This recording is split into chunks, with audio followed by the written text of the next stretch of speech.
Shalom, shalom, larachok v'lakarov. Welcome to those from far and from near. I want to take a moment to admire the picture on the cover of your booklet that was shared with me by our cantor, Lenny Mandel. And it features, on the left, obviously, Reverend Dr. Martin Luther King Jr., and on the right, Rabbi Dr. Abraham Joshua Heschel, and in the center is Rabbi Maurice Eisenrath, who was holding the Torah during the march from Selma to Montgomery in 1965. And when they completed the march, it was Rabbi Eisenrath, less remembered than rabbis, I almost called him Rabbi Martin Luther King. Less remembered than Rabbi Heschel and Reverend Martin Luther King, who gave the invocation. And as a Jew, it truly moves me to see the Torah pictured here, to know that rabbinic leaders and many Jews marched, and that Rabbi Eisenrath spoke words of Torah that night. This famous march wasn't just a political protest, it was a religious affirmation. And about it, Heschel famously wrote, "For many of us, the march from Selma to Montgomery was about protest and also prayer. Legs are not lips, and walking is not kneeling, and yet our legs uttered songs. Even without words, our march was worship. I felt my legs were praying." This weekend marks the 40th anniversary of the death of Abraham Joshua Heschel, and we also celebrate what would be the 84th birthday of Reverend Dr. Martin Luther King Jr. Interestingly, it's also the 50th anniversary of the year that King and Heschel met. 50 years ago, this very month, they met at a Chicago conference on religion and race, commemorating the centennial of the Emancipation Proclamation. And they recognized in one another kindred spirit. At that convention 50 years ago where they met, both of them spoke. Heschel was one of the early speakers, and he quoted from the prophet Amos, chapter 5, verse 24, "Vayigal kamay mishpat utzedakah kenachal eitan." Let justice roll down like water, and righteousness like a mighty stream. It was a favorite scripture of King's too. He quoted it in his speech at that same convention, and more famously later on. And the two men became fast friends. King called Heschel my rabbi, and he also referred to him as Father Abraham. He said of Heschel, "He is relevant at all times, always standing with prophetic insights to guide us through these difficult days." Heschel told King at a private Havdalah ceremony with only Heschel's family, the Reverend William Sloane Coffin, and Dr. King present, that King would become the Moses of his people. When Reverend King visited the Rabbinical Assembly at Heschel's invitation, Heschel introduced him this way: "Dr. King is a modern-day prophet, a voice, a vision, a way." They worked for civil rights together. They worked together to end the oppression of Jews in Soviet Russia. They worked together to end the war in Vietnam. Heschel said of King, "God has sent him to us. His presence is the hope of America. His mission is sacred. His leadership is of supreme importance to every one of us." Tonight we gather to see how that powerful quotation is true for both of these great men, and to learn better why and how they are of supreme importance to every one of us.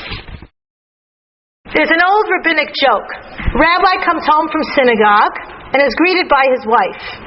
In the days of this joke, it was always a wife, and she always stayed home to make the Sabbath dinner and didn't go to synagogue. She says, "What did you preach about tonight?" And he, eager to get to the meal, answers curtly, "God." She persists and asks, "Well, were you for or against?"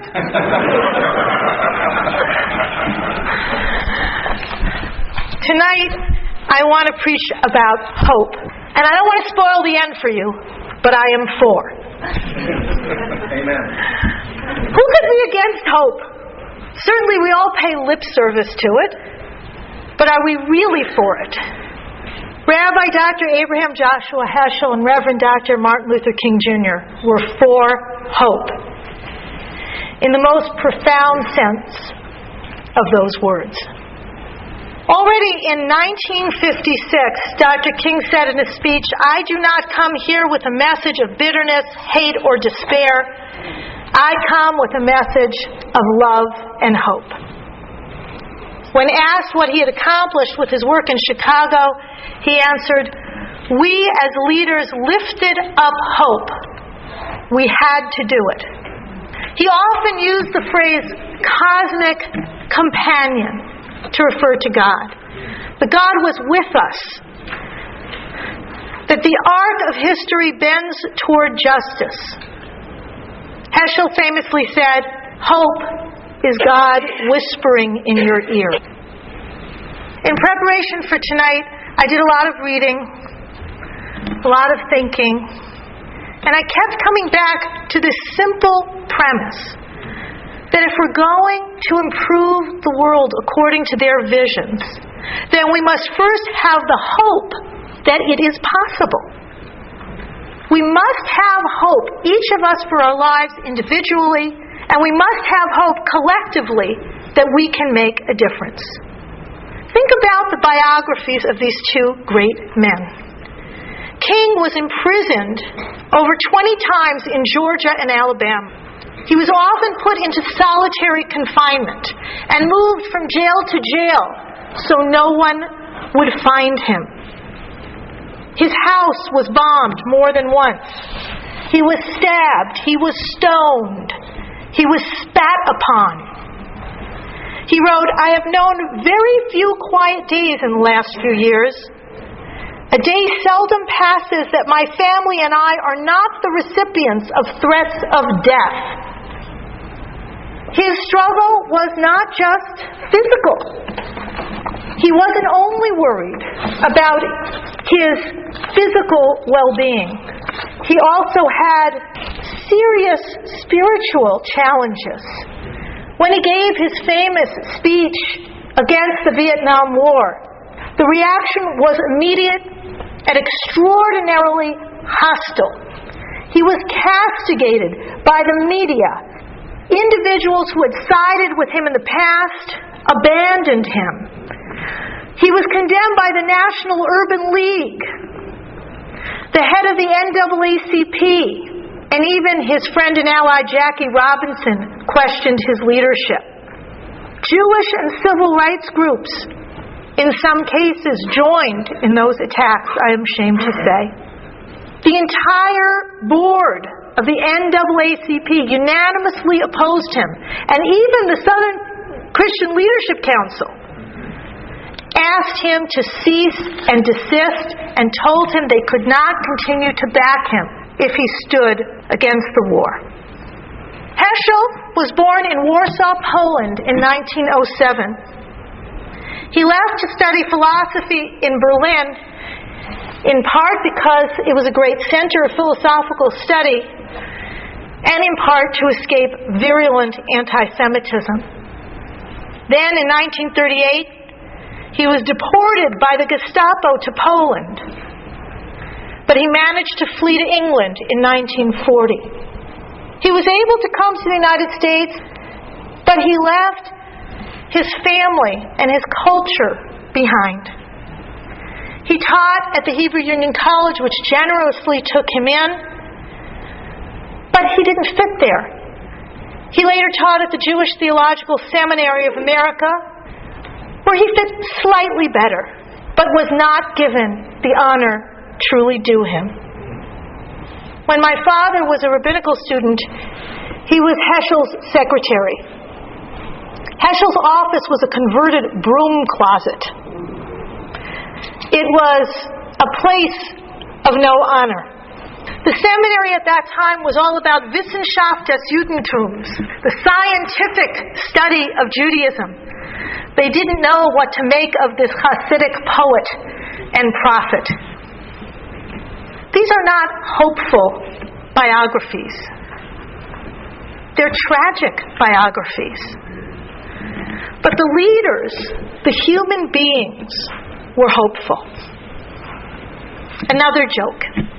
This is my favorite Jewish joke. A group of Jews in Eastern Europe are sitting around complaining about the state of the world. There's anti-Semitism. There's poverty. The Tsar is against them. The land of Israel is inaccessible. They're lamenting the world situation. Everyone more depressed than the next. Can you top this of misery? And then finally one of them slaps his hand on the table and says, "Nevertheless, I'm an optimist." And they all look at him like he's a little crazy. "Really, Ussel? You're an optimist? Nevertheless, I'm an optimist." If you're such an optimist, why do you look so worried? You think it's easy being an optimist?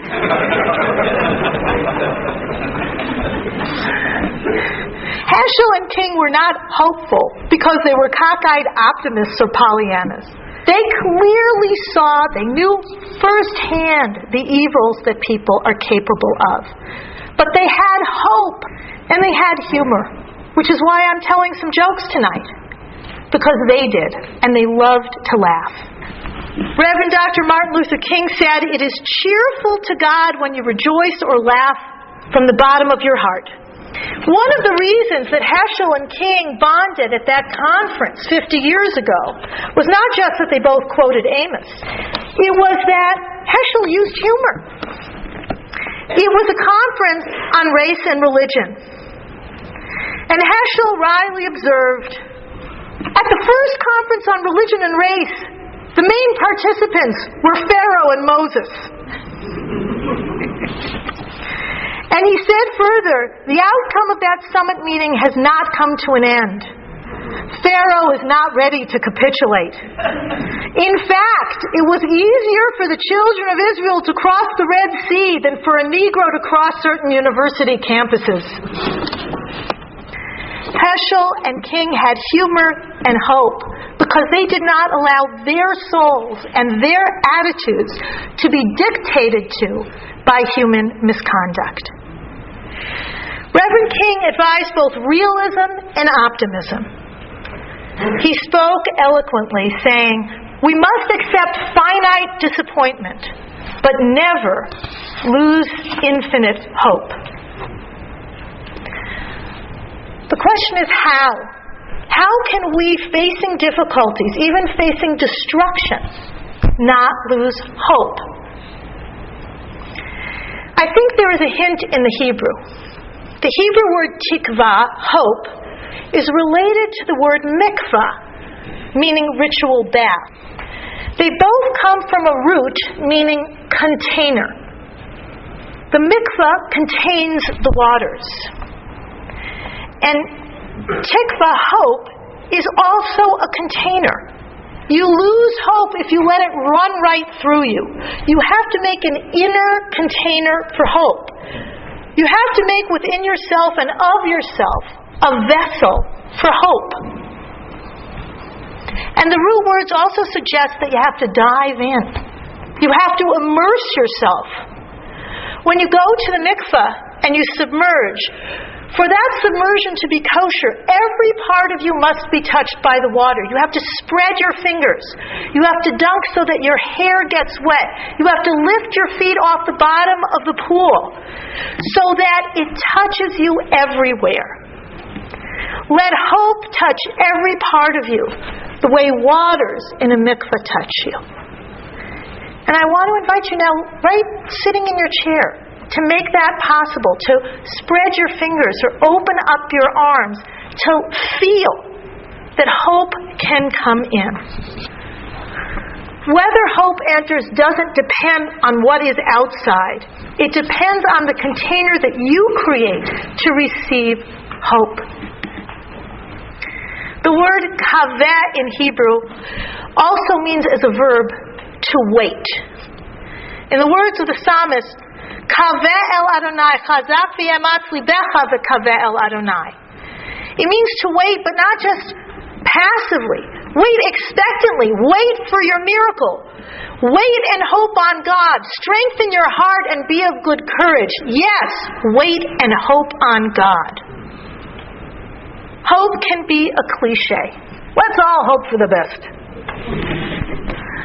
Rabbi Abraham Joshua Heschel said, "One must forget many cliches in order to behold a single image. Insight is the beginning of perceptions to come, rather than the extension of perceptions gone by." In other words, we must think freshly of what it means to hope. What is the mindset that goes through the Holocaust, that is pelted with rocks, but still believes goodness is possible? If you do not have hope that you will overcome, then you cannot overcome. Dr. King was particularly proud of and attached to the song, "We Shall Overcome." He said, "The students have developed a theme song for the movement. They knew they would face hostile and jeering mobs. They knew they would be thrown into jail. They realized they might even face physical death. Yet they could sing, 'We shall overcome. We are not afraid.'"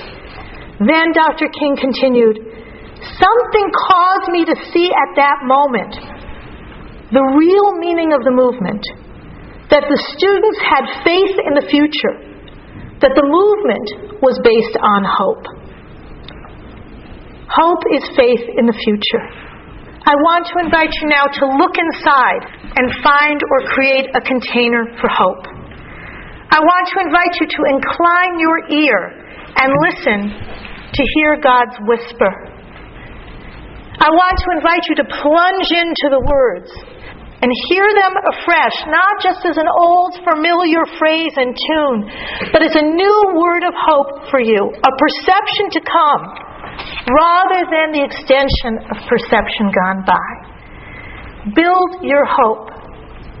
Hope is what we need to do better and be better. Kaveh el Adonai. Wait and hope expectantly for God. We shall overcome. We shall overcome. We shall overcome. We shall overcome someday.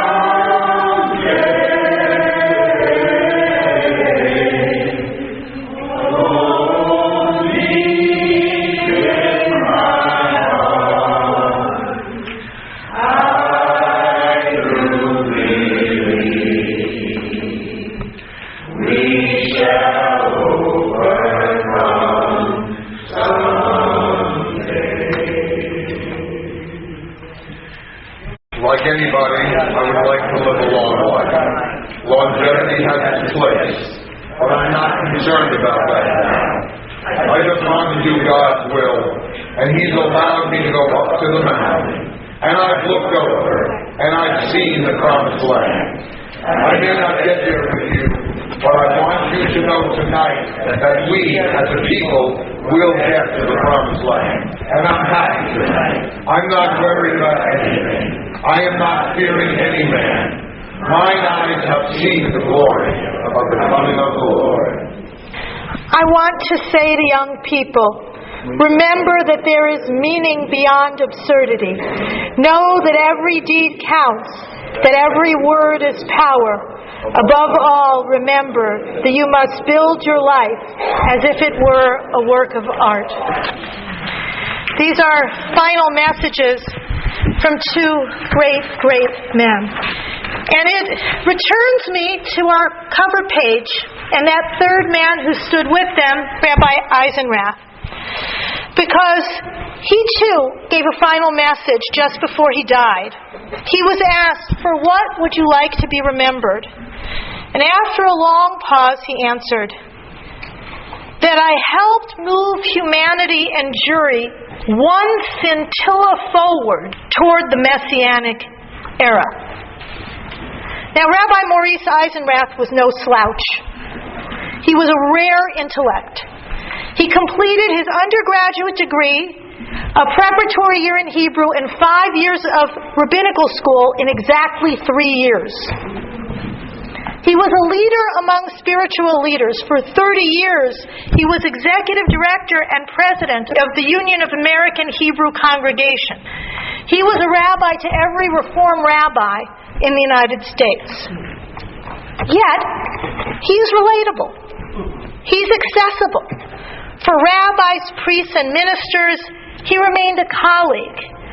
Everyone knew he was a great teacher, but no one called him a prophet. When we study Heschel and King, we realize they were prophets. They were larger than life, and sometimes because of that, they don't seem relatable to us.